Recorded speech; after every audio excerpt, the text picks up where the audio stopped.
Bismillahirrahmanirrahim. Assalamualaikum warahmatullahi wabarakatuh. Innal hamdalillah nahmaduhu wa nasta'inuhu wa nastaghfiruh wa na'udzu billahi min syururi anfusina wa min sayyiati a'malina. May yahdihillahu fala mudhillalah wa may yudlil fala hadiyalah. Asyhadu an la ilaha illallah wa asyhadu anna Muhammadan abduhu wa rasuluh. Teman-teman semua yang dirahmati Allah Subhanahu wa taala, kembali lagi di pembelajaran daring. Ini sudah pekan kelima, pertemuan kelima di pembelajaran daring ini, dan insya Allah masih tetap semangat untuk semuanya, dan semoga tetap menjaga protokol kesehatan, yakni 3M, memakai masker, mencuci tangan sampai bersih dengan menggunakan sabun dan air yang mengalir, dan juga menjaga jarak satu sama lainnya, seperti itu. Nah, adapun untuk hari ini, karena di jadwal kita harusnya melaksanakan materi tentang fisika, maka karena fisika kita nanti ke depannya akan melakukan praktikum secara virtual, maka persiapannya pun harus lebih matang. Bahan-bahannya pun tiap individu harus dipersiapkan terlebih dahulu, sehingga untuk pembelajaran fisika pada hari ini diganti di hari Rabu, dan juga pada saat biologi yang di hari Rabu dipindahkan jamnya ke hari ini.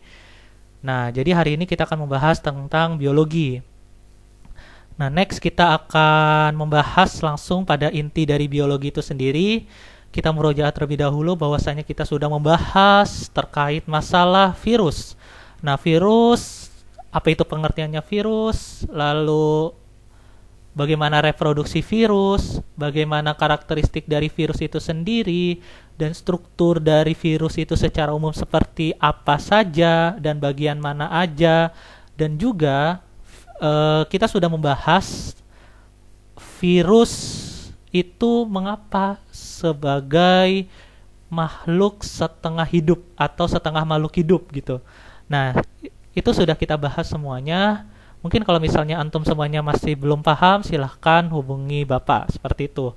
Nah, untuk selanjutnya kita akan membahas terkait masalah yang insya Allah semester ini adalah bab terakhir dari biologi itu sendiri, yakni mengenai Monera.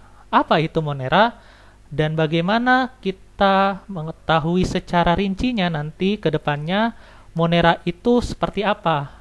Nah, sebenarnya dalam pendahuluan awal itu kita harus mengetahui bahwa pada bab yang sudah kita pelajari sebelumnya melalui tatap muka, bahwa tingkatan taksonomi, yakni pada kingdom itu memiliki berbagai macam kingdom. Nah, ada Plantae, Animalia, Fungi, dan Monera. Nah, Monera ini dibagi menjadi dua.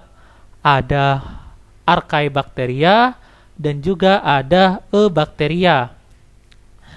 Nah, pembagian ini dilakukan oleh Carl Woese pada tahun 1977, yang membagi Monera itu menjadi dua, ada Eubacteria dan Archaebacteria. Nah, kenapa bisa dibagi dua? Karena bisa terlihat pada dinding selnya. Nanti kita akan bahas perbedaan antara Eubacteria dan Archaebacteria secara umumnya di slide selanjutnya. Nah, kita akan bahas bahwa Monera itu merupakan kata yang berasal dari moneres, yang artinya tunggal. Jadi sifatnya uniseluler. Nah, adapun Monera itu sendiri ada yang namanya Cyanobacteria atau Cyanophyta atau alga hijau biru, yang termasuk anggota subkingdom dari Eubacteria. Nah, ternyata kalau kita ulik sebelumnya, bahwa Cyanobacteria ini atau Cyanophyta ini atau alga hijau biru ini ternyata dulunya dipisahkan dari Eubacteria. Akan tetapi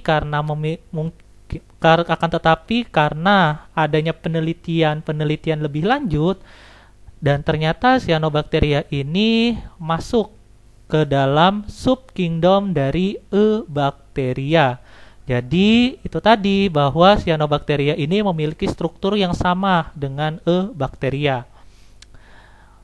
Monera ini dikenal dengan namanya yang disebut bakteri. Jadi secara umum itu Monera itu adalah nama lainnya dari bakteri yang berasal dari bakterion. Makna dari bakterion itu sendiri adalah batang sangat kecil. Seperti itu. Nah, adapun tadi kita sudah bahas tentang Monera, selanjutnya bagaimana karakteristik atau ciri khusus yang dimiliki oleh Monera dan tidak dimiliki oleh kingdom-kingdom lainnya.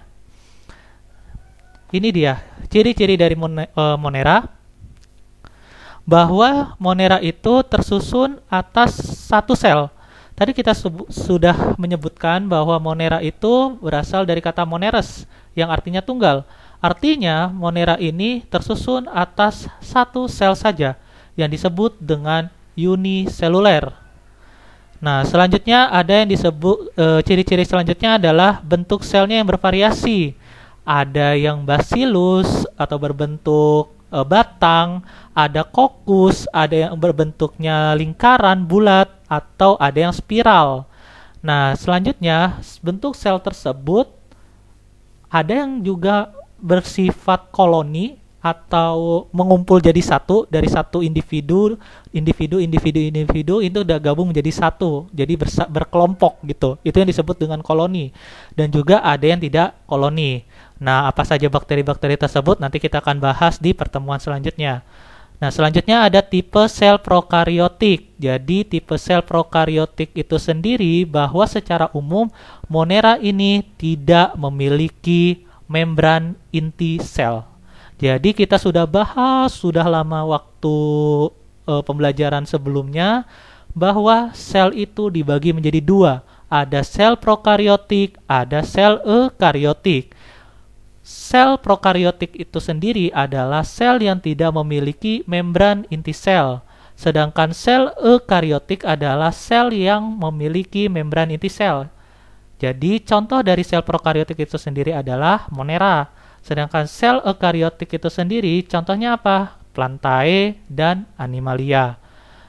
Selanjutnya Monera ciri-cirinya yang selanjutnya adalah memiliki dinding sel.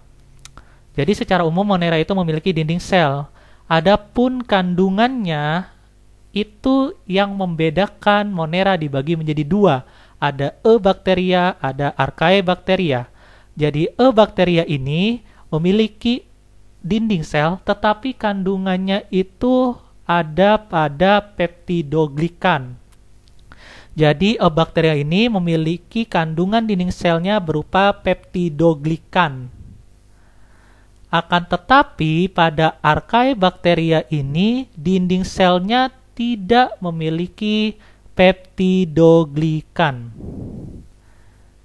Jadi itu kandungan dari gabungan antara berbagai molekul yang berasal dari karbohidrat. Jadi senyawa turunan dari karbohidrat salah satunya itu adalah namanya peptidoglikan.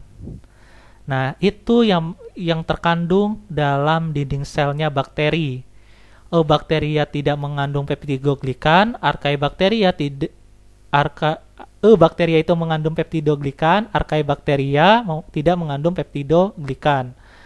Nah, adapun kalau misalnya kita akan bahas lebih jauh lagi tentang yang Plantae sama Animalia, itu dinding selnya itu terutama yang di tumbuhan atau Plantae itu dinding selnya itu tidak selain mengandung peptidoglikan juga mengandung mayoritas selulosa. Jadi Plantae itu memiliki dinding sel, tetapi dinding selnya itu tidak mengandung sedikit peptidoglikan, akan tetapi mayoritasnya mengandung selulosa. Itu Plantae. Nah, selanjutnya ciri-ciri yang terakhir yang menjadi ciri khas dari Monera itu sendiri adalah tidak memiliki organel membran. Jadi bakteri ini memang memiliki organel-organel di dalam sel yang tidak memiliki membran. Nah, contohnya organel yang tidak bermembran itu adalah Yang pertama, nukleoid. Nukleoid ini adalah inti sel yang tidak memiliki membran. Itu nukleoid. Selanjutnya ada mesosom. Mesosom ini, mesosom. Lalu ada ribosom. Ribosom ini yang kecil-kecil. Nah, lalu ada plasmid, ada pili, ada klorofil dan sebagainya, itu tidak memiliki membran sel. Nah, di sini Bapak akan menjelaskan bahwa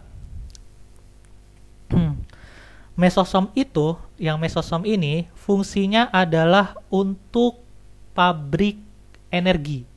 Jadi mesosom ini akan memproduksi energi supaya bakteri ini bisa aktif dalam melakukan reproduksi atau dalam pergerakannya yang akan dibantu oleh flagel.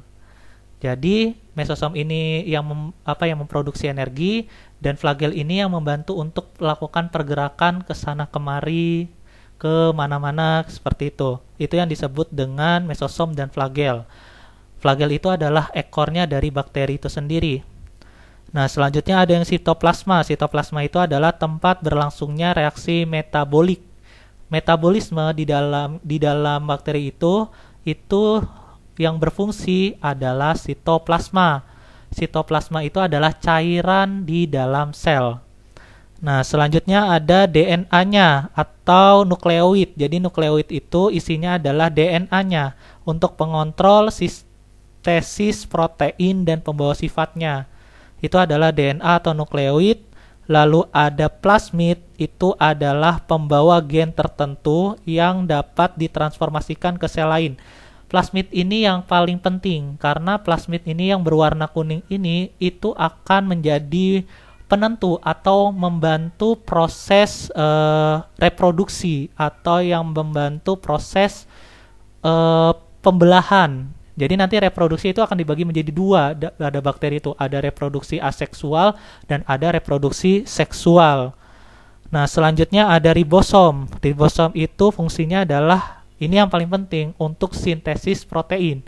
Jadi perbedaannya kalau DNA atau nukleoid itu sendiri itu yang mengontrol sintesis proteinnya. Nah, ribosom ini yang melakukan produksi protein, itu ribosom.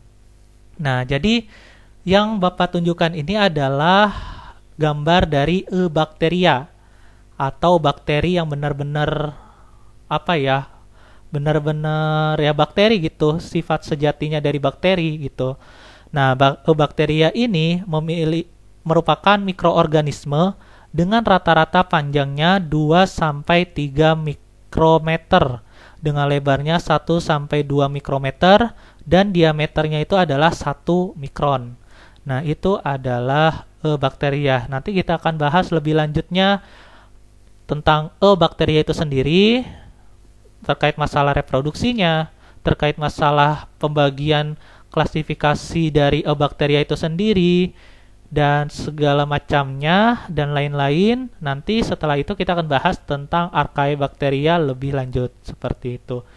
Untuk hari ini kita cukupkan sekian, semoga bermanfaat. Jazakumullahu khairan katsiran. Semoga materi yang kita sudah bahas ini bermanfaat untuk antum semuanya, dan mohon maaf bila ada kekurangan. Subhanakallahumma wa bihamdika asyhadu an la ilaha illa anta astaghfiruka wa atubu ilaik. Wassalamualaikum warahmatullahi wabarakatuh.